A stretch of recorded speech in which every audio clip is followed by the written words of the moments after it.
¿Cuándo debería acabarse una serie? El escritor Jorge Luis Borges tenía una frase que decía algo así como: yo no termino mis cuentos, los publico. Hablando un poco de cómo el mismo cuento lo puedes editar y editar y editar y siempre le vas a encontrar imperfecciones. Nunca está realmente terminado, pero alguna versión vas a tener que publicar. Ahora bien, Borges hablaba de corregir la misma historia, pero eventualmente ese cuento era publicado y el cuento, por supuesto, terminaba. Contaba una historia y al cuento que sigue. Con una serie la cosa es diferente, porque puedes seguir sacando episodio tras episodio. No editas el mismo episodio varias veces, sino que cuentas muchas pequeñas historias que forman parte de una más grande. Aquí hay una ventaja comercial, que es que si el público ya se encariñó con tus personajes, basta con soltar unos cuantos episodios nuevos para meterte millones de dólares en el bolsillo. El problema es que la serie corre el riesgo de extenderse demasiado, de perder el encanto, de desviarse por completo de lo que originalmente conquistó al público, y esa temporada que sobró puede tirar a la basura la reputación de la serie completa. Esto le pasa mucho a las sitcoms, que dependen de que sus personajes no evolucionen, pero en cada episodio aprenden algo. ¿Cómo van a ser los mismos después de 10 años si todos los días aprendieron algo que los debería transformar? Llega un punto en que la dinámica de la serie se vuelve cansada y las últimas temporadas no resuenan ni poquito como las primeras. Le puede pasar a series que en su momento fueron íconos de la cultura, como Los Simpson. Hubo una época en la que eran la cosa más importante que existía en la tele, pero hoy el modelo de familia gringa que parodian se siente anticuado. Y hace muchos años que el mundo no se ríe con Los Simpson. Y quiero aclarar acá que no estoy hablando de series con un mal final. No hablo de casos como Game of Thrones, que avanzaba a la par de los libros, pero que en un punto se desvió y nos dio un final históricamente culero. O Lost, que en sus primeras temporadas fue la serie más popular del planeta por el calibre de misterio que construyeron, pero los mismos guionistas no sabían de qué trataba ese misterio, no sabían cómo terminar la historia, y su final fue una versión elaborada y con pasos extra de "en realidad estaban muertos". Dead for 10 years. Chilling. Estas series son ejemplos de malos finales, pero las series acabaron. El problema de Lost y de Game of Thrones no es que se extendieran de más, es que no supieron aterrizar. Yo me refiero a series que tendrían que haber acabado hace mucho, que no tienen más historia que contar, pero que por alguna razón le exprimen más a donde ya no hay dinero. El Juego del Calamar es claro ejemplo de que extenderte demasiado puede darle en la madre a una serie. Después de una primera temporada que rompió récords imposibles, llegaron a una segunda y una tercera que son francamente olvidables, y nos dicen que esto es apenas el inicio, no mamen. Por eso quiero hablar del Juego del Calamar y de otra serie que creo que es ejemplo de todo lo contrario. Ejemplo de cómo una serie puede seguir y seguir y seguir, y mientras tenga cosas que decir, no se está extendiendo demasiado, al contrario, está mejorando. El Oso. Creo que estas dos series dejan lecciones muy claras sobre cuándo y por qué debería terminar una historia. Cuentan historias diferentes, en formatos diferentes, pero una se tuvo que acabar en la primera temporada y la otra lleva 4 y me urge que salga la quinta porque entendió lo que la otra no. Hablemos pues del Oso y el Juego del Calamar. Soy Javier Ibarreche y esto es Yo Te Lo Comparo. El Oso y el Juego del Calamar tienen algunas cosas en común. Además de llevar en el título un animal que casi no vemos en la serie,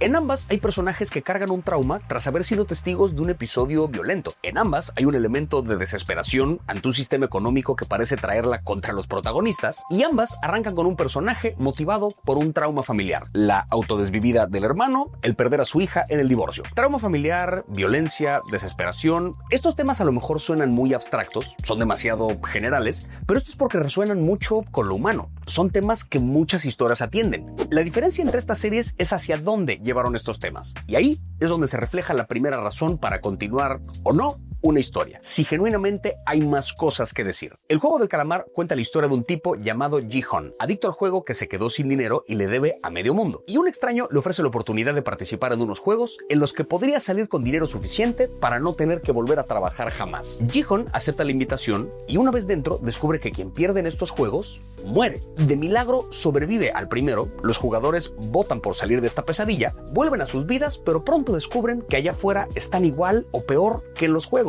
que el juego de la vida tiene más reglas y más complejas que los juegos de la isla, pero igual están perdiendo. ¿Qué más da arriesgarse? Vuelven a los juegos, todos sacan a flote su peor cara, y tras una cadena interminable de traumas, Ji-Hoon gana el dinero de los juegos, pero ¿a qué costo? Por su parte, El Oso cuenta la historia de Carmen Versato, chef del mejor restaurante del planeta que regresa a Chicago a hacerse cargo del local de sándwiches de su hermano que hace poco se quitó la vida. Carmen está procesando el duelo por la muerte de su hermano a través de la cocina. Quiere elevar la calidad del restaurante y convertirlo en otra cosa, pero el restaurante es un desastre. El personal es caótico y las deudas se acumulan. Tras una serie de peleas y reconciliaciones, Carmen encuentra en las latas de tomates dinero que dejó su hermano, anuncia que va a renovar el restaurante cambiándole el nombre a El Oso y espera con este viaje por fin reparar la relación que tuvo con su hermano. Más allá de que una serie tiene un cierre optimista y la otra tiene un señor con pelo rosa, las dos temporadas tienen en común este asunto de la desesperación por salir de un aprieto económico, y en las dos historias el personaje medio que sale de ese aprieto. Lo que habría que preguntarnos para ver si tiene sentido que la serie continúe o no es si ya dijeron todo lo que había que decir sobre su tema. En El Juego del Calamar creo que la respuesta es sí. Lo más interesante del discurso de la serie tiene que ver con ese momento en que los personajes salen de los juegos, pero eligen regresar. ¿Qué tan jodido está el mundo que tiene sentido arriesgar la vida en una versión macabra de un juego infantil con la esperanza de ganar dinero? Ese es el gran tema de la serie, y la serie lo explora fantásticamente en esa temporada. Ji-Hoon ve el peor lado de gente a la que estimaba, descubre que un jugador era otro de estos millonarios que eligió meterse a los juegos por mera diversión, hablando de cómo el rico se arriesga por aburrimiento y el pobre por necesidad,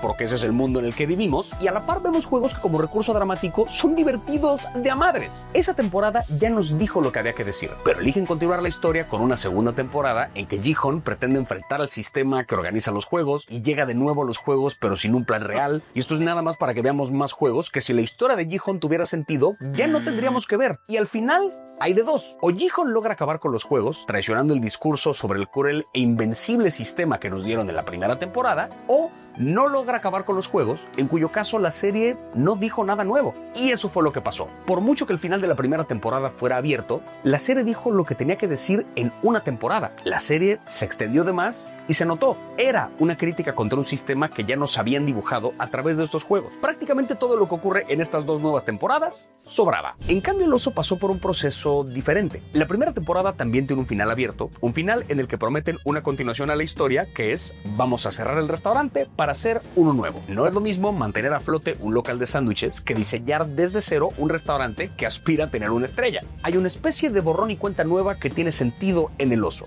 y ese es el punto de partida de la segunda temporada. Una nueva historia que continúa la anterior. La temporada entera gira en torno a esta gran meta que es la apertura de un nuevo restaurante. Carmen, a la par, tiene una relación con Claire, misma que sabotea justo al final. Tienes a personajes como Richie, que de ser un perfecto inútil, en un episodio entiende la magia del restaurante y se vuelve la mejor versión de sí mismo, pero el chiste es que todo el viaje de la segunda temporada se trata de la renovación del Oso, y es congruente con lo que vimos en la primera. Carmen volvió a Chicago para reparar la relación con su hermano, ve a ese hermano en ese restaurante, decide convertirlo en lo que siempre soñó, y la segunda temporada termina con la apertura de este nuevo restaurante. Pero luego, en la tercera temporada, Carmen se enferma de poder. Le pone al restaurante un estándar imposible de alcanzar, renueva el menú todos los días, le exige demasiado al personal y se obsesiona con este restaurante que dice que quiere elevar, pero que en realidad está saboteando como ha saboteado sus relaciones. La tercera temporada una vez más gira en torno a El Oso, pero ya no se trata de abrirlo, sino de definir qué es, y el viaje resulta destructivo para Carmen. Llega luego la cuarta temporada, que trae consigo una carrera contrarreloj. Tienen 2 meses para resolver la deuda del restaurante o lo van a tener que cerrar. Una vez más, la temporada trae consigo una meta clara, y en cada episodio se explora una cara en la búsqueda de esa meta. Tienen recursos más limitados, por lo que ya no es opción cambiar el menú todos los días, hay que fijarlo para no perder tanto en experimentos, y pasa algo curioso. Mientras el tiempo parece avanzar cada vez más rápido, Carmen elige moverse más lento. Por primera vez se escucha a sí mismo y escucha a quienes lo rodean. Y en esta lentitud reflexiva empieza a reparar sus relaciones para al final darse cuenta que ya no quiere ser chef. Tina se lo dijo en un episodio: eres el mejor, no tienes que demostrar nada. Y su hermana se lo dijo en otro: me acuerdo cuando te fuiste a Nueva York con cara de que amabas lo que hacías, se vale si ya no lo amas. Carmen es quizá el mejor chef del planeta, pero ser el mejor no significa que tenga que ser chef. Y por eso elige dejar la industria y dejarle el restaurante a quienes sí les apasiona lo que hacen. El punto acá es: vean todo lo que la serie es capaz de contar en torno al mismo restaurante. Mientras que El Juego del Calamar termina una vez más con el mismo jugador en la final de la misma competencia, con la misma gente rica viendo desde la tribuna, el oso explora diferentes caras del restaurante, de la gente que lo conforma. Tanto es así que el final de la cuarta temporada ocurre atrás del restaurante, afuera de la cocina, que sería el cuerpo, donde están los personajes que conforman el alma del local. Nos hablaron de la familia, del duelo, de los sueños que uno tiene que quizá no cumple, o quizá sí y eso no te satisface y te vuelves a preguntar cosas. El oso tenía más cosas que decir después de la primera temporada. El juego del calamar, no. El juego del calamar tendría que haber acabado antes. Otra señal de que una serie debería ir cerrando el changarro tiene que ver con la evolución de los personajes. Como dije, este es un problema común en las sitcoms, que por fórmula dependen de que el personaje no evolucione. Pero acá no estamos en el terreno de la sitcom. Acá los personajes pueden evolucionar. ¿Cómo pasa esto en cada serie? En El Oso es evidente. Tú agarras a cualquier personaje de la primera temporada, no es el mismo ni de cerca en la cuarta. Richie encontró su pasión y un lugar en que puede usar su encantadora locura con sentido. Tina se volvió una talentosa cocinera que se entrega a su arte y no lo ve solo como trabajo. Sidney resolvió un dilema difícil y está por tomar las riendas del restaurante que le dio el tipo al que admira y ya se enfrentó a la mortalidad de su papá. Marcus se volvió uno de los mejores chefs del país y atravesó la pérdida de su madre, pero sigue distanciado de su padre. El propio Carmen empezó a reparar el daño que le hizo a Claire y fue a casa de su madre por primera vez en quién sabe cuánto tiempo a decirle que la quiere. Ninguno de estos personajes es el mismo porque han pasado por un viaje, han aprendido lecciones y eso los ha modificado. Como sucede en la vida, el ritmo de la serie incluso es diferente porque los personajes son diferentes. Antes había más ruido, hoy hay más reflexión y este cambio es natural y es hermoso. Aunque la historia suceda en el mismo lugar, si los personajes se transforman, la historia puede ser otra. En cambio, en el juego del calamar hay un problema bastante grande. ¿Qué personajes van a evolucionar si mataste a 455 de ellos en la primera temporada? Ya desde ahí hay una bronca que es que no podemos avanzar en el viaje con los personajes, sino que nos repiten el viaje con otros. Pero quedan Ji-Hoon y el policía hermano del organizador de los juegos, el propio organizador.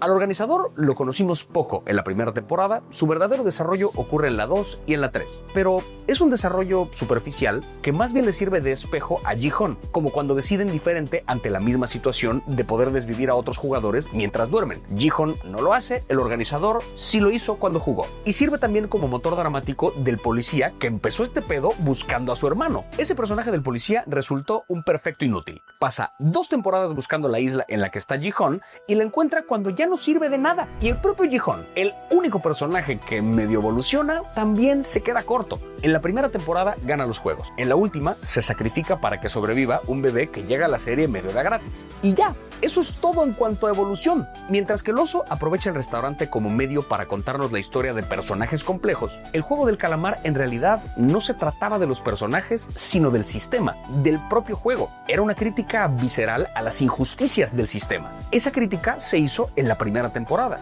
No había más que decir, ni había personajes por evolucionar. Las series tienen algunos temas en común, pero los abordan de formas radicalmente diferentes. Y esto se ve también en la forma de la propia serie. Mientras que El Oso se comporta como una serie donde cada episodio es una unidad que explora un tema y tiene su propio viaje, el juego del calamar, particularmente las últimas temporadas, se sienten como una película de 1000 horas cortada en cachos. La división de episodios no responde a otra cosa, sino a que deben durar por ahí de 1 hora. Las temporadas 2 y 3 del juego del calamar no tienen una estructura clara. Ni siquiera tiene mucho sentido que las hayan partido en temporada 2 y 3, más allá de poder estrenar en 2 momentos diferentes del año. Y eso tiene que ver con el origen de la serie. El juego del calamar fue escrita por Hwang Dong-hyuk. Cuando estaba completamente endeudado, escribió la historia del juego del calamar con la pasión de un tipo que se sentía como los jugadores de la serie, atrapado en un sistema cruel en el que tenía que sufrir para salir si es que salía. Por ahí de 2018, Netflix le compró la idea, pero se la compraron completa. No con regalías de por medio, no con eres dueño del 1% de la ni madre. Le pagaron una vez por su historia